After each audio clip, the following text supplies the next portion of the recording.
If this video gets 500 likes, the Atlanta Hawks will beat the Boston Celtics tonight, helping out the Philadelphia 76ers. Do your part. Hit the like button and subscribe to the channel and all that other stuff. Run it back, Philly. No frauds, no fanboys, no intro. Are the Brooklyn Nets going to continue to double and triple Joel Embiid and leave Tyrese Maxey wide open? Are they going to continue to do that? Do they have any idea? I understand the strategy against Embiid, but you're telling me you did a whole scouting report and you said, hey, let's double and triple Embiid. And somebody in the coaching staff said, well, Tyrese Maxey shoots 43% from three-point range on the season, right? And that's with a lot of contested shots. So we're choosing to double and triple Embiid, and we're going to leave Tyrese Maxey wide open in the corner. That's our plan. Jacques Vaughn said, that's our plan. Game 1, PJ Tucker hit a couple of them. Tyrese Maxey hit a couple of them. Game 2, boy, they left Tyrese Maxey wide open so many times in this game. It's not going to work. It's not going to work. Tyrese Maxey drops 33 points because the Nets' strategy is to leave him wide open in the corner. He is automatic from the corner. It's not going to work. It's not going to work. And an array of shots. He runs a pick and roll, and he ran a pick and roll with Georges Niang in the third quarter, and the Nets didn't hedge. They didn't rotate. The defender stayed on Niang and let Maxey go all the way to the rim. I don't think the Nets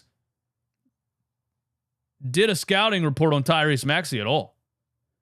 If you're leaving him wide open in the corner, that tells me you didn't do a scouting report on Tyrese Maxey. If you are staying on Georges Niang in a pick and roll or a pick and pop and leaving Tyrese Maxey in a one-on-one situation and bringing nobody over to help and guard the rim, you didn't do a scouting report on Tyrese Maxey.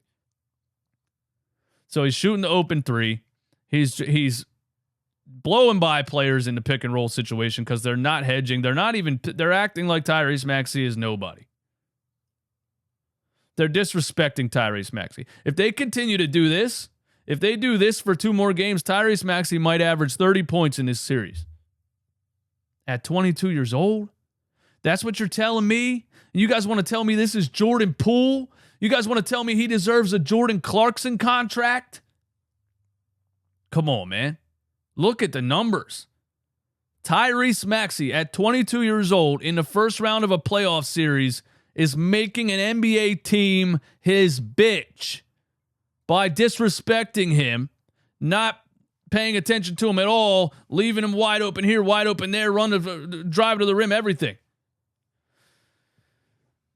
I gotta go Supermax on Maxey. I gotta go. This is a big 2. Last night was a big 2. James Harden had a terrible game. Tyrese Maxey's looking like the number 2 scorer on this team. Again, man. Quick decisions, driving to the rim. One-footed fadeaway in the paint. Oh, just an array of shots. Just what can you do? Sidestep threes in the corner with the shot clock running down. Big shots. I don't know what else you can do. You double and triple Embiid. You're leaving Maxey wide open in the corner. He's going to kill you. I would probably... Would you guys... If the Portland Trailblazers would announce, hey, look, we're trying to trade Damian Lillard, throw your best package out there, would you guys trade Tyrese Maxey in a package for Damian Lillard right now? That's another one that's tough for me. I was saying no to that. I was saying no to the Kevin Durant one a little while ago. I was saying no because I don't want to give up on Maxey because I think Maxey has a potential to be an NBA star and he's going to be one for 10 years. So if this process is a failure, if this process ends up not working, and we move on from everyone, you still have Tyrese Maxey to build your team around for the next 10 years. If you trade him right now for a win-now situation and it doesn't work, what do you have after that? That's why I don't want to do it. I understand if you get Kevin Durant on this team, it's an automatic ring. If you get Damian Lillard on this team, it's an automatic ring. But if you don't get the ring, you're back in purgatory for 10 years again. I don't want to do that. And I'm one of those guys. I like that. I like the homegrown talent, man. I like drafting a player. I like him developing. I like him coming up the ranks. I like that player that's been with the squad for 4, 5, 6, 7 years to finally become that NBA superstar and finally take a team to the promised land, more than just going and getting someone who's already a superstar who was on other NBA teams for 14 years. You know what I mean? I wouldn't have enjoyed rooting for Kevin Durant in a Sixers jersey. I'm glad it didn't happen. I didn't want that to happen. I don't know about Dame, but I struggle with that, man. I struggle with that because if you don't win and Maxey takes another team to the promised land 5 years from now, then you're sitting there saying, we made another gigantic mistake and add it to the list. Add it to the list. I was on board with Donovan Mitchell last offseason because Donovan Mitchell's 26. That's the only reason I was on board with that. I can't get down with the 33, 34-year-old player.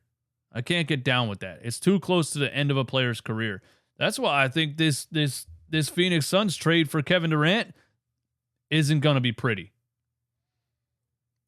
Look at Cam Johnson and Mikal Bridges right now. And Kevin Durant's 34 years old. Injury here, injury there. Guy sprains his ankle in his first warm-up before his first game as a Phoenix Sun. Come on, man. And if that doesn't work, you just gave up 2 prospects that are going to go on to possibly be NBA stars, and you got nothing out of it.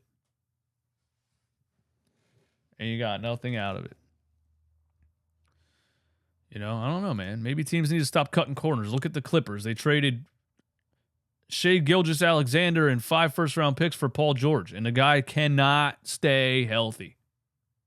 And Shai goes on to be on MVP lists already in Oklahoma City. If the Clippers had SGA right now, they'd be a lot better, and they would have the 5 first-round picks they gave up. These NBA teams go crazy with trying to cut corners and trying to build super teams so fast, man. I don't know.